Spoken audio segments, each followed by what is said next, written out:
in when we're going live. It's always a mystery. There's some little bar that goes across.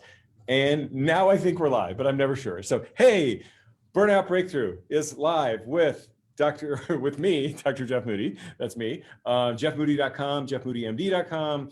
Burnout Breakthroughs on YouTube. Go to my webpage, get my book, The Doctor is Burnout. It's an Amazon #1 bestseller. Woohoo! We do coaching. Well, we do coaching on a more on a course standpoint. We do consulting. I do speaking. I'm on Facebook, Jeff Moody MD. I'm everywhere. I'm like a bad rash. You can't get rid of me. Okay. So today I am fabulously lucky enough to have Likky Lavji, who is actually one of my coaches right now and a great guy. He is a super smart guy. I met him a year and a half ago, and I would say I probably made more progress due to the butt kicking of Mr. Lavji in my life than I have anything else in the last 10 years. So I'm very ever indebted to him. And we actually have a great mastermind right now that he's running. But the main reason I want to have on, other than the fact that he's fabulous, is that he's an amazing speaker, amazing keynoter, ran a tech company for 25 years. He's got, I think, 19 books coming out simultaneously here in the next several 6 to 12 months. But the one that I was very fascinated about, he has done a lot of investigation into areas called blind spots. And I was like, you know what? I think that is a giant component of burnout, because I think a lot of people don't even realize they're burned out. So after that extremely long, extended, what do I want to say, introduction, can you please introduce yourself better if you need to, and tell us about blind spots or BS, like our own BS. That's what I love about saying that too. Well, Jeff, that's incredible. One thing you forgot to say about yourself: the kindest, gentlest human being that I've ever met. We met just over a year ago, and we connected so well, and we've been in touch since then. And I appreciate you and call you a dear friend. So thank you for having me on here. Well, I'm honored you're here. So. Just that comment right there, just by being vulnerable, that's my BS out of the way. Because human beings have this perception that you can't say exactly what you feel. Right. And you keep it inside, you bottle it up. And guess what? That's your own BS. Yeah, I call myself a blind spot navigator, but no, it's actually the BS navigator.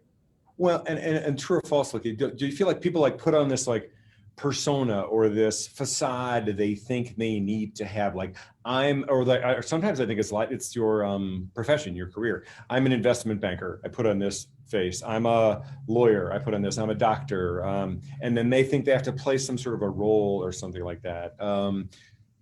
What do you think? Yes, in a nutshell, that's exactly what ends up happening to people. We try to live somebody else's life. We live what other people think that we're going to be. We need to be who we are, but the only reason we're not is because we're living this past. We're living this experience that we created for ourselves 25, 30 years ago, whatever it was. I've got some clients that are dealing with scarcity, for example. And scarcity could have come from, you were given a piece of allowance when you were 12 years old and said, here's the allowance for the week. And you go buy some gum and you come back and your parent goes, why did you spend all that money on gum? And bam, there's scarcity mindset for the rest of your life. Yeah. And you probably never ate any more gum either. So. Exactly, which is probably not a bad thing. So, okay. So how do I know that I have a blind spot? What's the process? Because it's clear if it's a blind spot, you can't see it. It's kind of like fish don't know what water is. So. Well, my analogy is, we drive every day, we walk around, and we're always checking our blind spot because we don't want to get hit. But for some reason, human beings don't want to know their own blind spots. They want to ignore it. They just don't want to talk about it. Yeah. And the easiest way, actually, is to ask somebody that's in your inner circle, a coach or a mentor or a really close friend. Hey, how do I show up when I walk into a room? A simple one. Just how do I show up? What's my first impression of me?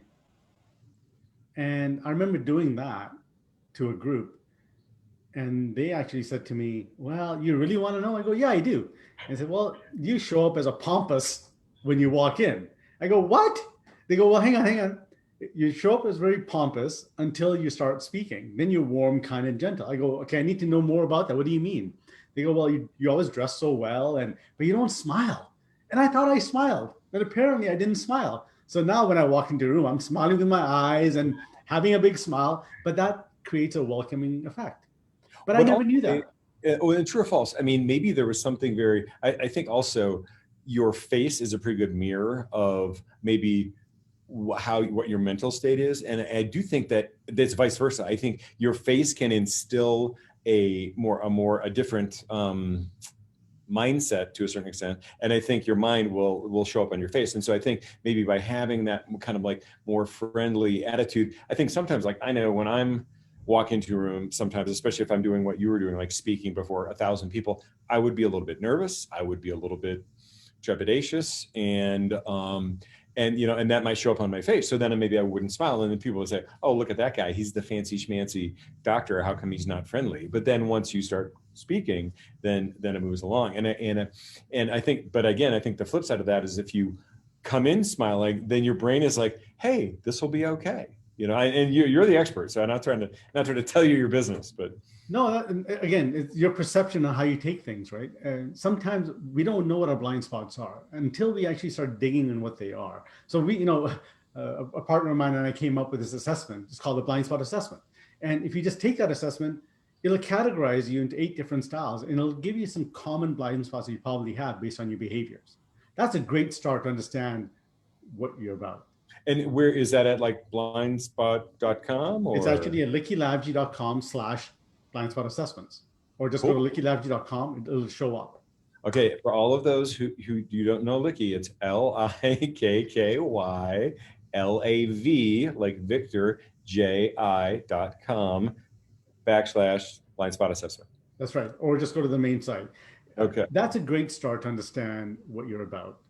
But the next step really is to understand and think about your behaviors. Think about what you're doing right now. Do you trust people? Do you feel that you're a perfectionist? These are some of the common blind spots in leaderships. For me, I had a stutter for 30 plus years. Wow. And I didn't, me being a speaker, I could never imagine me being on stage talking to thousands of people. But that stutter came from one moment when I was 10 years old. It came because I was asked to speak in front of a class when I immigrated to Canada. And the teacher said, go ahead and share your journey with us. I get up there and the kids started laughing. And one kid said, go back to where you came from. Wow. I sat back in my chair in tears.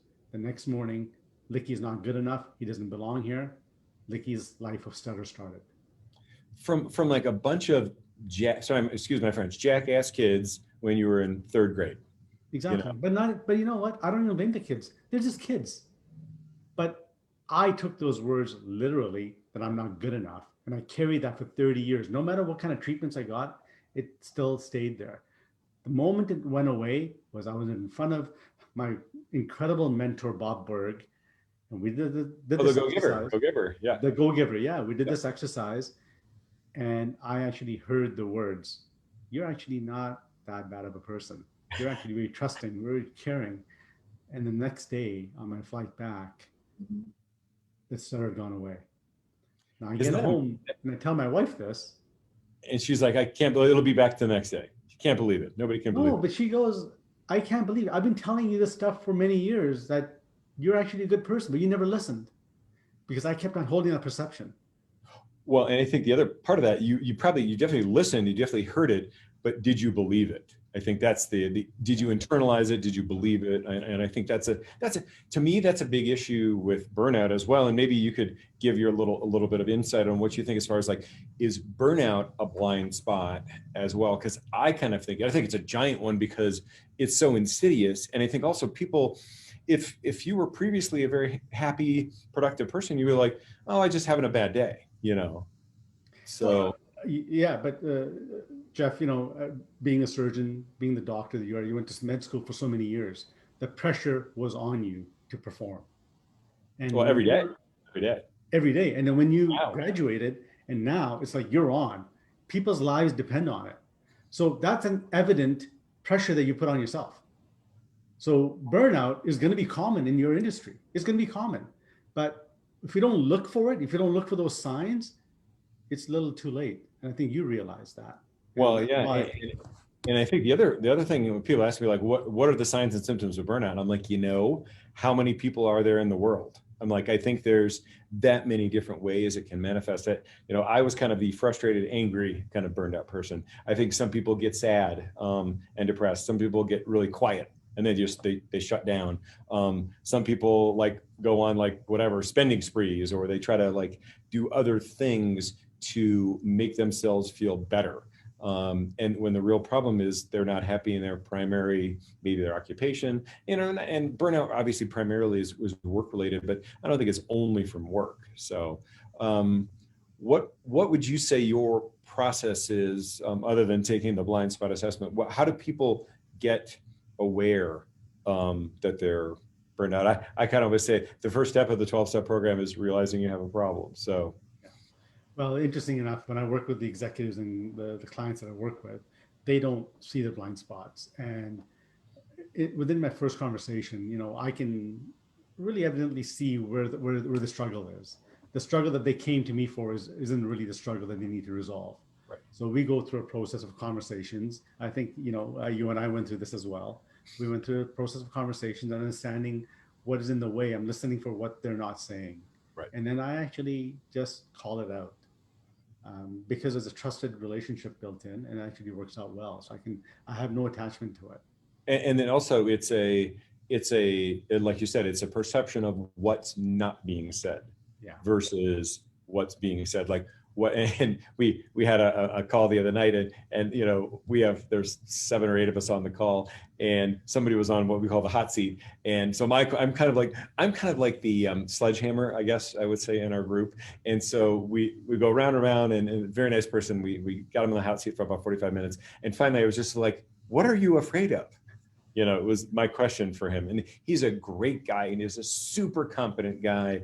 And I'm just like, it's obvious. And I think everyone in our group, and I think in general, I think people who are good know they're good at some level, but then there's always like self-doubt about it for some reason. I don't know. There's a little bit of imposter syndrome, and everyone who seems to be high performing. I always worry in people who don't have imposter syndrome, because then I'm like, oh, maybe they don't have enough awareness to know they're not that good, But it definitely, I think it does break down to what are the mental roadblocks, or what are the things that are telling you no, or what are the things you're afraid of, that if you get to where you are going.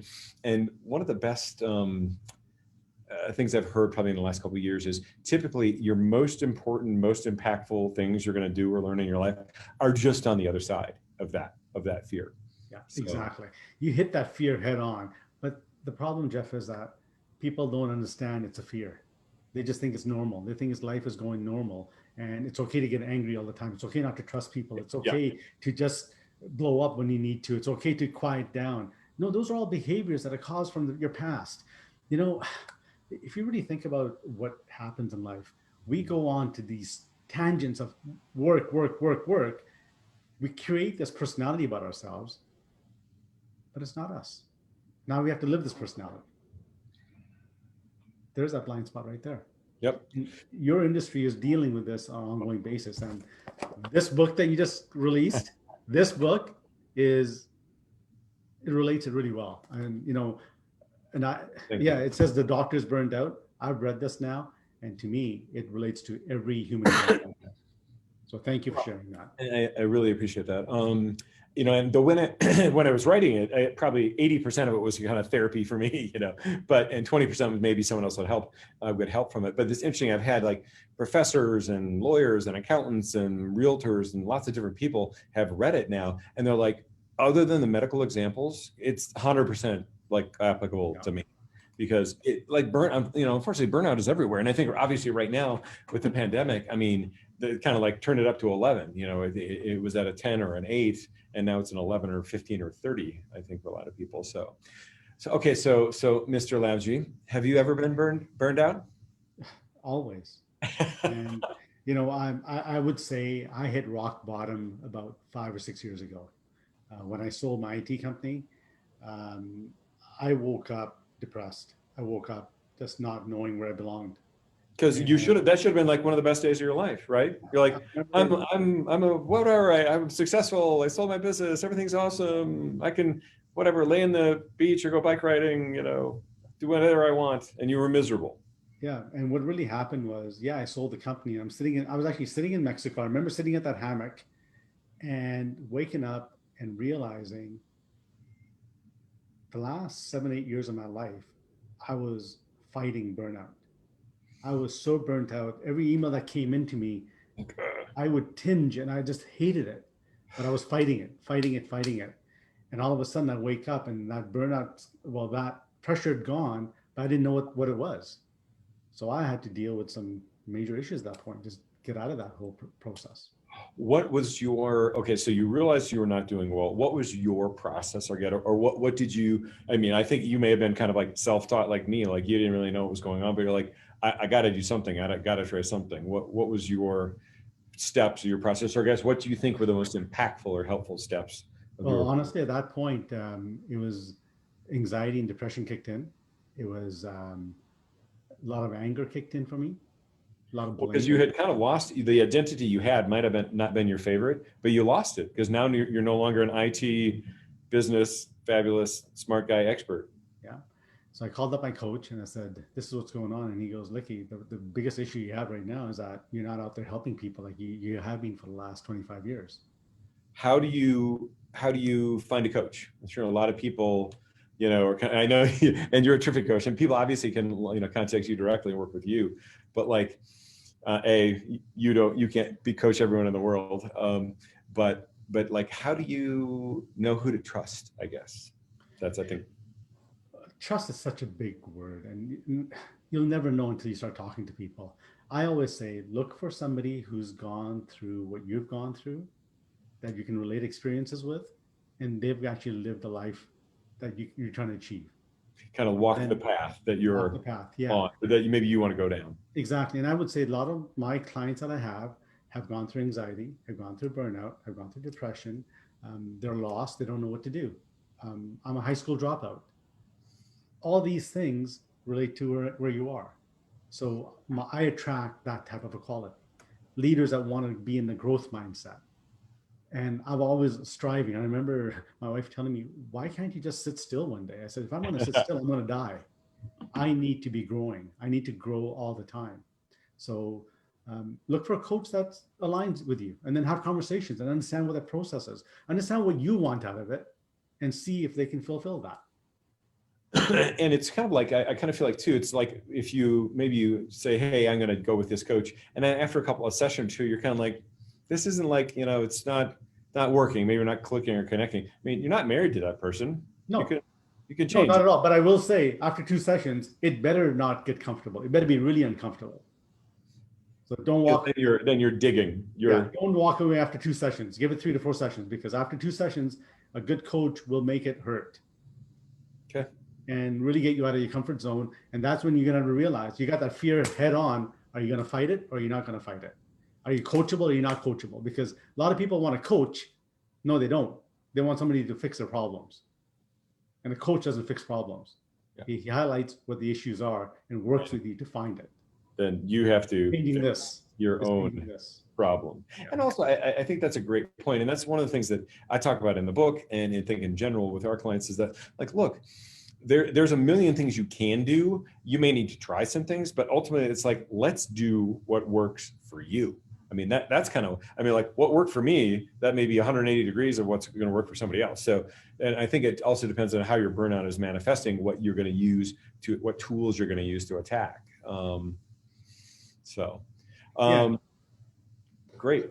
So I'm sorry, go ahead. You were going to say something. No, I was going to say, when you and I started working together, you came to me with a specific approach that you wanted to go through. And within a session or 2, it was a totally different conversation. And True. That is what we need to do, is find that blind spot that's really the real problem, not the underlying outside problem that people think that they have. And once you can get that, that's when the real burnout, the real anxiety goes away, because we're hiding all of that inside. True, and I think and I think to a certain extent, people are probably reluctant or afraid to acknowledge those things as well. And that's kind of like the peeling the onion, type of an exercise. Have you ever done, I'm sure you've heard of this or done it, the 7 levels of why, kind of thing, where like, I need to be successful because blank. And then I needed to be successful because blank, why? And then and then you keep going. And it's interesting, after about the second or third level you go, then all of a sudden it goes from like here to your heart. And then because then that's when you really when you keep asking why in a very, I've done it a number of times. It almost is like this, like irritating, you're like, don't make me admit that this is, like, I need to be successful because like, I need to make more money than my brother, I mean, like it has nothing to do with like me personally or whatever. I just have to make more money than my brother or my dad or my whatever, my evil 4th grade, mean to me, jackass student from when I moved to Canada. I mean, so just, it's like like when you keep asking why, if you're honest with yourself, then it's like, oh my God, is that really why I had to be the most productive partner in my practice? Was because I needed to feel valued, or because I needed to, be looked to as some sort of expert, whatever. Why? Because, I didn't get enough of that when I was younger. Why? And you're just like, oh, it's right in the heart, It's right there, and you'll get it. You said something right there, comparing ourselves to others to do something. And the moment we realize that we're comparing, that anxiety is built up. And all you're dealing is you're living for somebody else and you have no idea why. Like, I was completely happy working, doing what I'm doing, but look at that guy. Now he's like, has a nicer whatever and a bigger whatever. And and then next thing you know, you're like, well, now I'm not happy. I was completely happy and now I'm not happy. Actually, to tell you the truth, I think other than the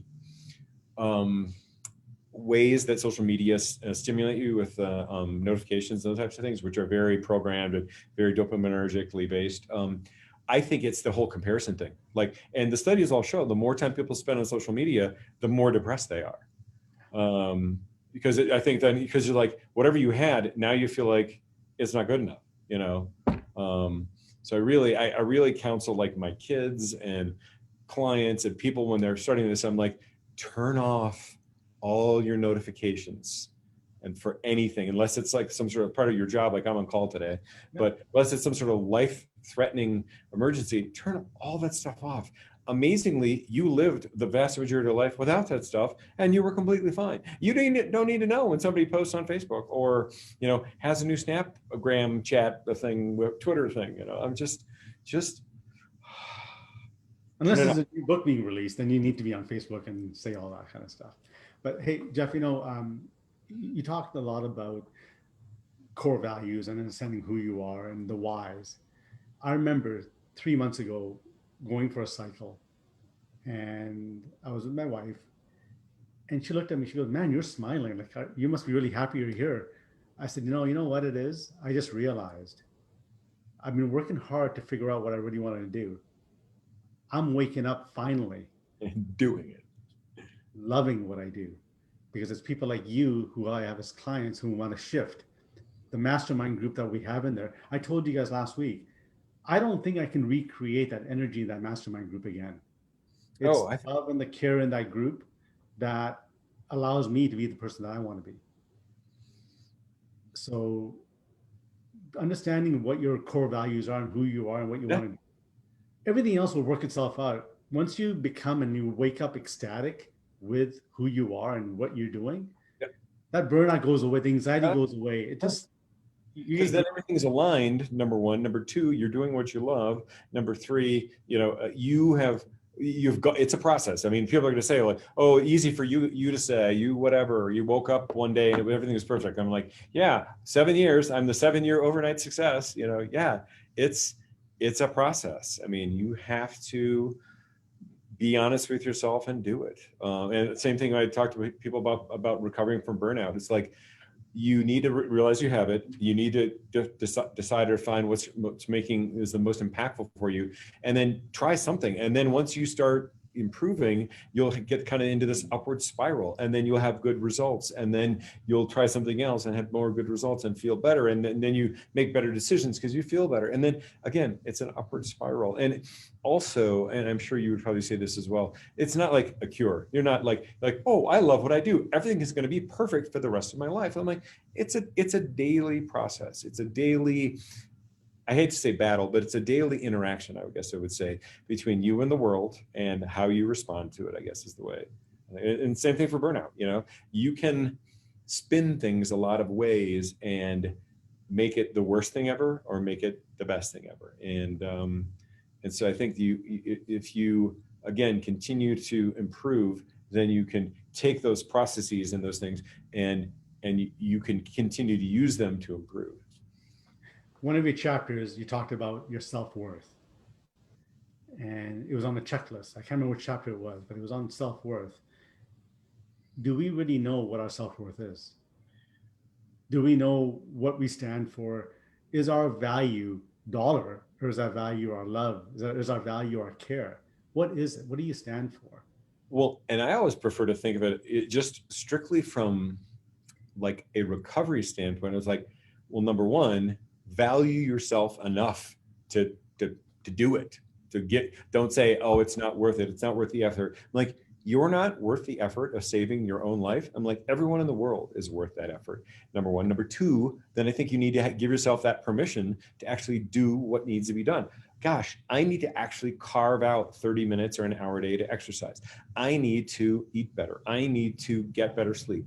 I'm worth it, because at the end of the day, if you don't take care of yourself, pretty soon there's none of yourself left. So. That's right. And I'm glad you said that, because when I was going with that, with the self-worth, is when are you putting yourself as a priority for yourself? Exactly. Are you spending the first 15, 20 minutes grounding yourself, understanding what the day looks like? I tell my people, or my clients, gratitude journal, and they laugh. They don't do it. And I know we have a deal going on the 5 a.m. club, and we're doing that. And it's a transformation shift. When you start being grateful for the little things that we have in our lives, we are more grateful for ourselves. And once we're grounded for ourselves, we can go out there and create an incredible life for others. I love that you said that. I mean, to me, gratitude is a habit, and it is a mindset, and it's a way of life. And I think once I realized that, and I think I've said thank you more times this week. Not that I've not been thank you before. I've been thankful before, but I tell you, because of my book launch was on Tuesday, and I hit #1 on Amazon bestseller. But the being grateful, I think I've said thank you more times this week than maybe ever. And I feel like the more I say thank you, the more good things happen to me. I guess that maybe it's a self-fulfilling prophecy. And I've interacted with tons of people over the last several months with this book launch, a lot of these live streams. And I'm just like so grateful for whatever interaction I can have with it. I've had, multi-million download, podcasters on. I've had Olympic gold medal winners. I have fabulous coaches like you. And I'm just like, I feel lucky that I get to know you and talk to you, because I think there's so much knowledge to be gained from all these different people. And whatever that is. And I think the flip side of that is, I think some people feel that thank you is a little transactional. And I think you have to just eliminate that from your thinking. You do things and you're thankful for whatever happens. And when you're not so tied into getting something in return, it's amazing how things come that you never asked for. So. Exactly. And, I'm reading Think Like a Monk by Jay Shetty right now. And he talks about gratitude. And he goes, if you want to be really grateful, explain exactly what you're grateful for. He uses an example. He says, if you had a dinner party and a guest next day says, thank you for the great dinner last night. And another guest goes, you went all out. That felt so incredible. That pasta you made, man, it just filled my heart when I got home. That's all I kept thinking about. Which one feels better? Well, I think they both feel great, but the second one is a little more descriptive, I guess. Exactly. And the more descriptive you get, then you're more grateful for that one thing. I love my Nespresso coffee in the morning. I just love it. And my coach said to me, just think about the lives that were impacted to get you that cup of coffee. We counted over 2,000 people to get me that one small 2-ounce cup of coffee. Well, I you're love worth it. You're worth it. it. Yeah. Yeah. So thank you. But that's awesome. Likky, I don't want to take any more of your time. I know you're fabulously busy and helping people all over the world. Thank you so much for being on the live stream today. I'm thrilled you could do it. I hope we brought value to people. And I mean, I feel like I always learn a lot when I talk to you. So, because you're like one of the top 10 smartest people I know. So, Oh, thanks. Surround yourself with people like Likky. Go to Likky's website. Get the help you need. My point always is, please avail yourself of the help that you need. If it's mental, emotional, do that. If it's physical, do that, but typically it's probably going to be a web of things that's going to get you better. jeffmoody.com, jeffmoodymd.com. The Doctor's Burned Out, A Physician's Guide to Recovery is my book. We have an online course that is ready to go to help you to get you through these crazy times. I just, subscribe to the live stream, subscribe on the email list, send me a smoke signals or a carrier pigeon, whatever. Get the help you need. If that's with us, great. If that's with somebody else, great. If it's with Likky, you will not be sorry. So that's all I got for today. Thank you, Likky. Thank you. Appreciate it. And remember, always, burnout recovery is for you.